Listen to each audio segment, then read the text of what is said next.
Olá, tudo bem, pessoal? Eu decidi gravar esse vídeo porque muitas pessoas fazem perguntas no Facebook e me mandam mensagem todos os dias perguntando sobre a profissão de comissário de voo e sobre algumas coisas da banca da ANAC. Então, aproveitar aqui que eu acabei de chegar no hotel, estou aqui em Brasília depois de um voo, e vou responder algumas coisas que haviam me perguntado. Então, sou comissário de uma grande empresa aérea do Brasil.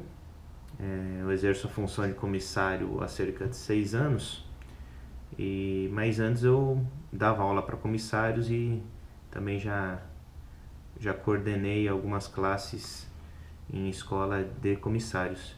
Então, eu vou tentar responder algumas perguntas de vocês aqui de modo rápido e tentar ser fácil. Então, a primeira pergunta que me fizeram foi sobre a escala, porque a gente tem...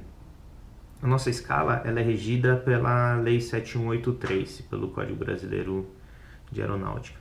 Porém, a gente tem a convenção coletiva que amplia alguns direitos da nossa escala. Por exemplo, as folgas.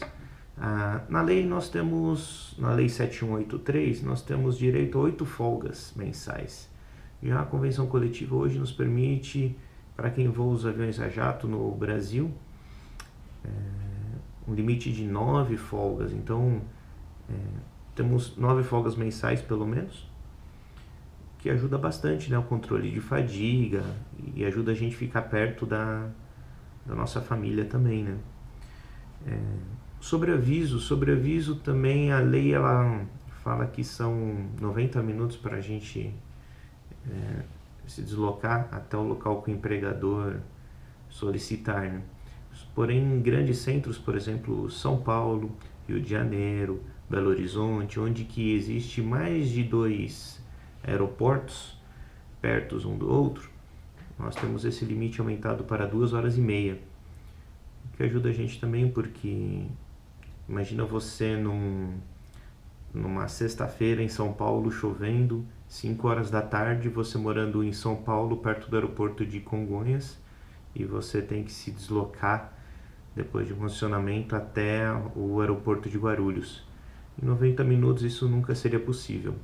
Então, essa convenção coletiva, que é um acordo feito entre os aeronautas, né, os sindicatos aeronautas e o sindicato das empresas aéreas, modificou isso daí.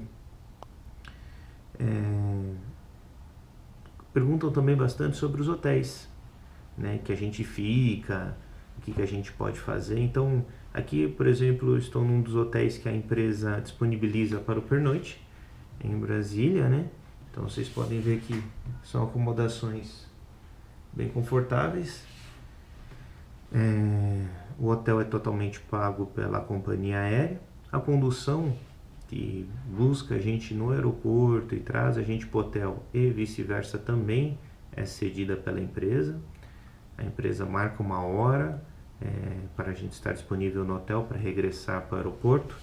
Geralmente entre uma hora e 2 horas antes da decolagem do nosso voo.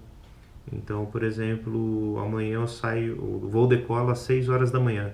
Aqui em Brasília, como esse hotel é perto, a gente sai um pouquinho antes só, 5 horas da manhã, uma hora antes. A gente chega com tranquilidade no portão de embarque para preparar a aeronave. A gente demora cerca de 7 ou 8 minutos para preparar a aeronave para receber todos os passageiros.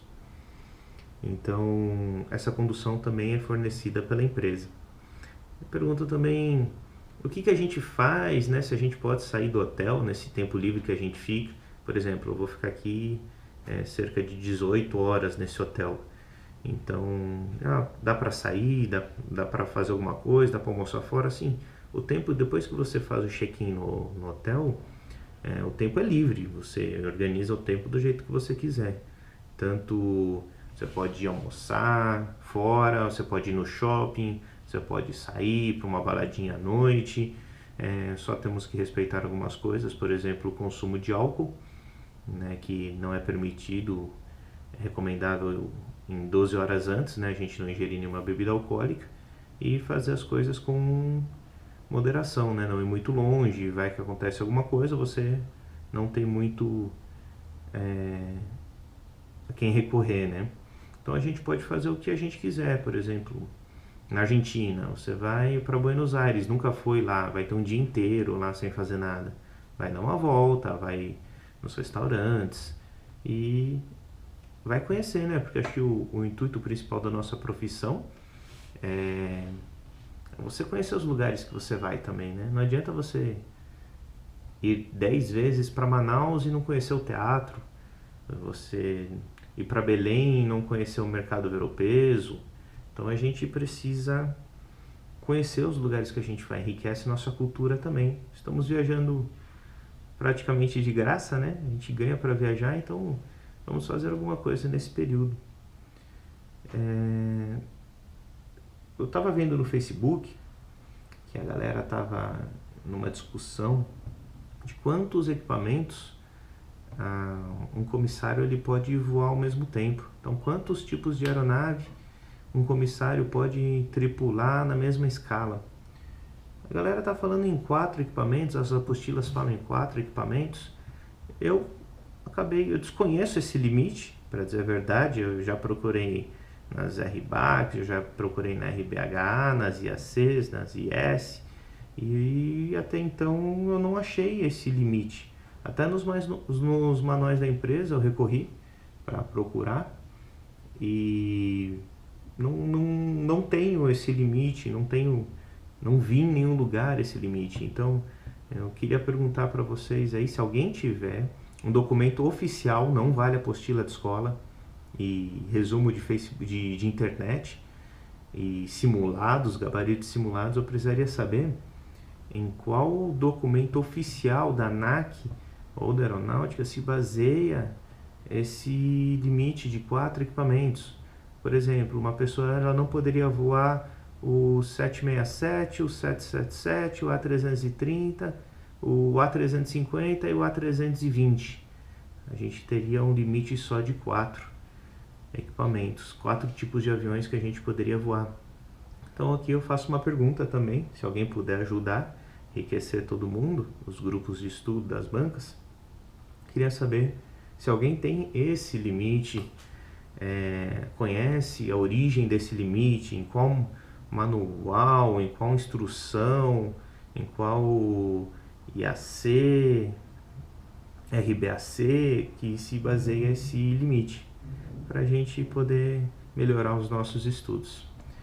Então, fiz esse vídeo rapidinho aqui. Aí, conforme vai surgindo mais dúvidas, eu vou gravando outros vídeos nos pernoites e no meu tempo de folga, né? É muito apertado, mas a gente tenta ajudar. Então, obrigado por assistir e até uma próxima.